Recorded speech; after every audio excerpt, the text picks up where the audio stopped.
আজ ছিল আমার রায়বাগিনী ননদিনীর ভাত অনুষ্ঠান। তো চলে গিয়েছি সোজাসুজি অনুষ্ঠানে। তো ভালো করে ভিডিওটা তোমাদের সঙ্গে নেওয়া হয়নি, চলে গেছি ডাইরেক্ট মেনুতে। মেনুতে কী কী ছিল তোমাদের সঙ্গে তাই শেয়ার করি। এই যে চন্দন ও বৃষ্টির বিয়ের মেনুর কার্ড, তোমরা দেখে নাও একটু ভালো করে কী কী আছে।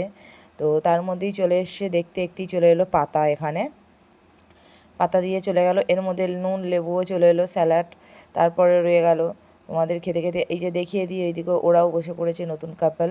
আর এদিকে কিছু ফেমাস মানুষ আছে, তারা নিজেদের ফেসটা দেখাতে চায় না, তো নিলামও না তাদেরকে, ঠিক আছে। তো কিছু কেমন তো একটু একটু চলেই আসে। আর এদিক দিয়ে চলে এসে স্যালাডের সঙ্গে সস, আমি খাচ্ছি, খেতে না খেতেই চলে এলো তার মধ্যে রাইস। তো রাইসটা আমি অনেকটাই নিয়ে নিলাম, একটু ভালোই বাসি, পছন্দই করি বলতে পারো। তার সঙ্গে চলে এসে এদিকে চানা পনিরটা নিয়ে নিলাম, বেশ ভালো হয়েছিল খেতে।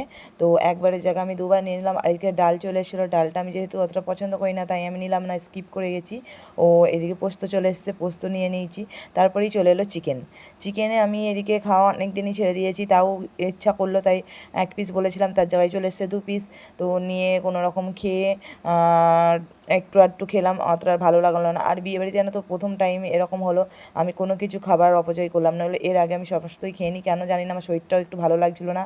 তো এরপরেই চলে গেছিলো কারেন্ট, ও অন্ধকার হয়ে গেছিলো, তার মধ্যেই কারেন্ট আবার চলে এসছে। আর এদিকে একটা ফেমাস ব্যক্তি রয়েছেন আর ফেমাস মহিলা রয়েছেন, যিনি নিজের ফেসটা একদমই দেখাতে চাইছেন না, ঠিক আছে। তাকে, ইনি হচ্ছেন বরের বন্ধু ও ক্যাটারার। তার সঙ্গে চলে এসে দেখো আমাদের রেলগাড়ি নিতে, যে খাওয়া দাওয়াগুলো নিয়ে যেতে, ওই যে ওপরে দেখতে পাচ্ছ, এক হাতে জুমটা করতে পারিনি তাই দেখাতে পারছি না, বুঝতে পারছো কি এটা।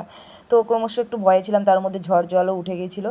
আর এদিকে পাঁপড় চাটনির সঙ্গে চলে এসছে দইটা নিয়ে নিলাম, নিয়ে খাওয়া দাওয়া করতে না করতেই চলে এলো একটা রসগোল্লাটা দেখো সঙ্গে সঙ্গে ম্যাজিকের মতন হয়ে যাবে 3টে, দেখতে পাচ্ছ। তো ওই যে বন্ধু বললাম, বন্ধু মানে তো বুঝতে পারছো, ইয়ার কি তো চলবেই। 3টে রসগোল্লা দিয়ে চলে গেছে, তো ওনাকে একটা খাইয়ে দিয়েছি, আরও পাশের দেওরটাকে খাইয়ে দিয়েছি। তো আজকের মতন ভিডিওটা এখানেই, টাটা।